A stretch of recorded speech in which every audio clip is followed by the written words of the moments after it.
Hey everybody, it's Melanie and I'm with Michael. And we're going to do two things for you today.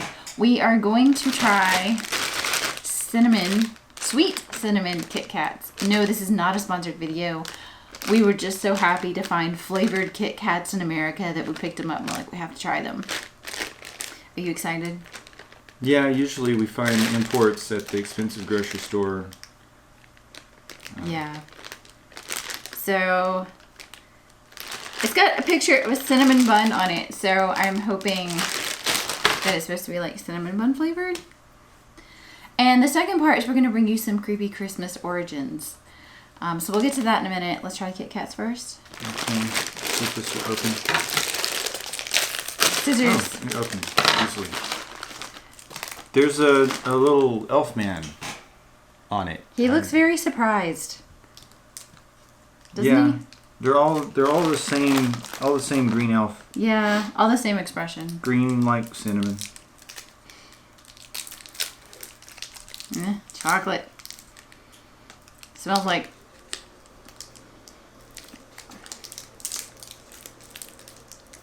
almost like a cinnamon bun coffee. A little bit. That's what it smells like to me. You probably can't smell it.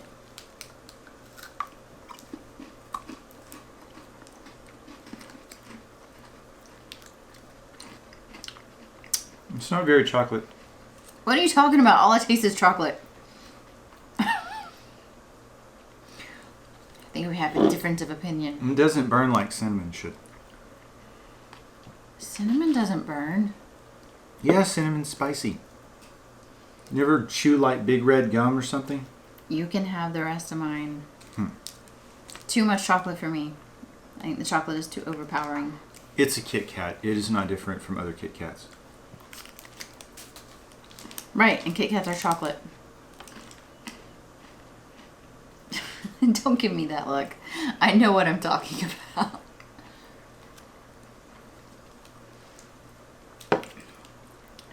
Well, I'd recommend paying no more for these than regular Kit Kats, Yeah. but they're fine. And if you run out of Kit Kats and need some, they're an acceptable substitute. On to creepy Christmas origins. So, have you ever wondered why we hang little silver balls on the tree at Christmas time? Because if you don't know, you're about to know. I didn't know this either. I was just looking for creepy Christmas stuff that maybe we could do a video about, and I came across this. These, of course, this is a very modern one. It's plastic. It's a lot smaller than the regular ones.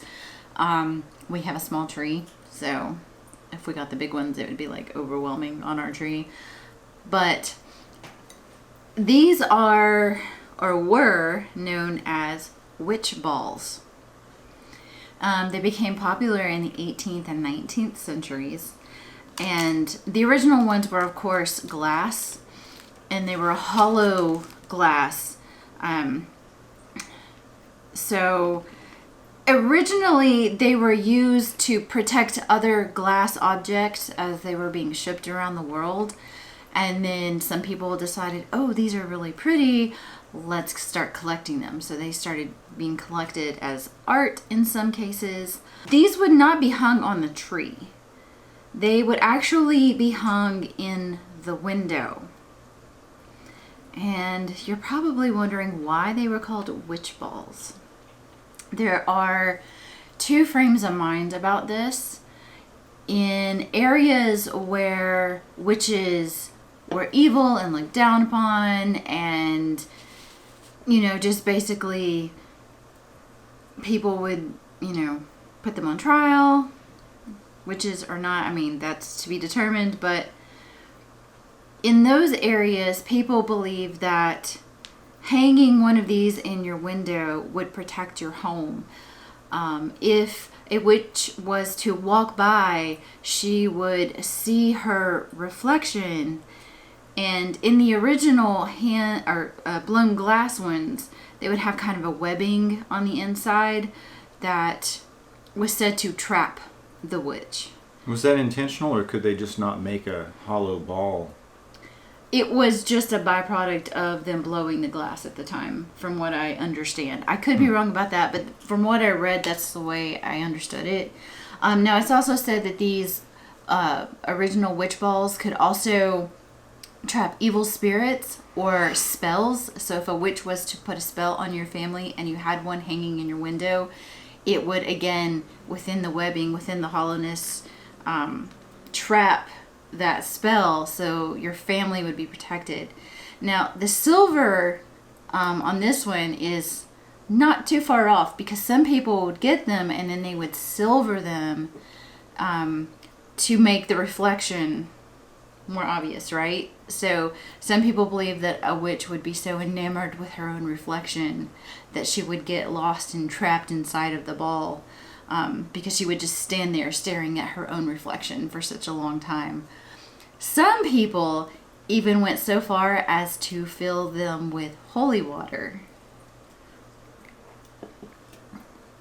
Those people really didn't like witches, I guess.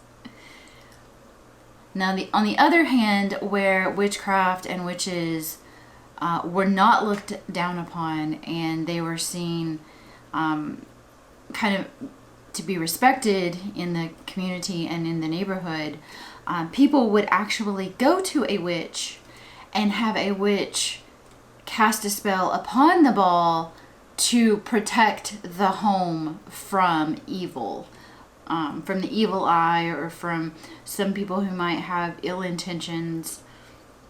And again, protecting home and family. So some people were protecting against what they thought were evil witches, and other people were getting witches to protect them against other outside evils. I think that's pretty cool. It's weird that I guess the ball started out as a protective device in the first place, since it was a packing material. Yeah. Which is a weird choice to pick something brittle. But these were also known in some places not as witch balls, but as watch balls. The silvering of this could actually act as kind of a home security system. So people would sometimes, again, hang them in the window, or even on the front porch or by the front gate. And they would be able to see the reflection of whoever it was that walked by. So they could see if someone was coming up to the house. It's like that curvy mirror in the corner of the 7-Eleven. Same idea, basically. Right? So you can just hang those, if you have a shop, you can just hang them on the ceiling and get the same effect. And it just looks festive. So if someone you didn't like, or someone who had ill will towards your family, was coming to your house, you might be able to see their reflection and know they're coming and be able to prepare to protect your family. So again, some people thought of them as watch balls instead of witch balls. Now, how they got from the window to hanging on the tree is kind of a lost mystery. Some people believe that people started hanging them on the tree because the presence under the tree, and they would protect against outsiders' jealousy. So like if I saw his tree and I was like, "Ah, you have so many presents. I'm so jealous. I wish ill upon you." Because I want those presents, right? Well, the balls on the tree would then capture that ill will, towards the family, protecting family and home. I had no idea that these had such a long history and such a tradition behind them, but I don't think our tree will ever go without a witch ball again, do you? Well, now that we have 20 of them, I think we have 15. have to cover the tree with it we anyway. have 15. Oh. We went out and bought them just for this video. But after reading about them, I think they're a good idea. We're going to cover the whole tree now. We don't have to use all of them. What? One would work. What do we do with the rest? Leave them in the package. You hang them in the car for extra rearview mirrors. So tell us in the comments below, did you guys know about the origins of hanging silvered balls on your tree, or hanging hollow glass balls on your tree? If you knew about it, and if you have any other creepy Christmas origin stories, please leave us a comment down below. Maybe we can do a video on it if it's really cool. Anything else you wanted to say? No, be interested to see what's what else could possibly, like, why do you impale an angel on the top of the tree? We might have to look that one up. I don't know. I mean, there's so many things at Christmas that we do that we're just like, oh, it's tradition, but we have no idea what the story is behind the tradition or what the actual meaning is behind the tradition. And traditions are just whatever you did when you were 10, and then now it's a tradition. But it still gets passed down in the family from generation to generation. Yeah, to everybody who's even younger. We may talk about Christmas spiders next time. I'm not sure. Why are there so many spiders here? I don't need Christmas spiders too. Someday we'll take you out and show you how many spiders there are in North Carolina. There's a study that says, what is it? At any given time, at least 2 spiders are looking at you in your house. Probably more in this apartment.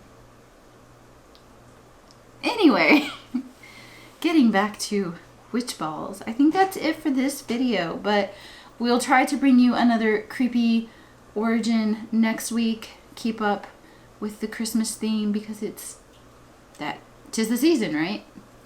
But we gotta keep it creepy. Just remember, all my social media will be at the end of this video, so stick around for that.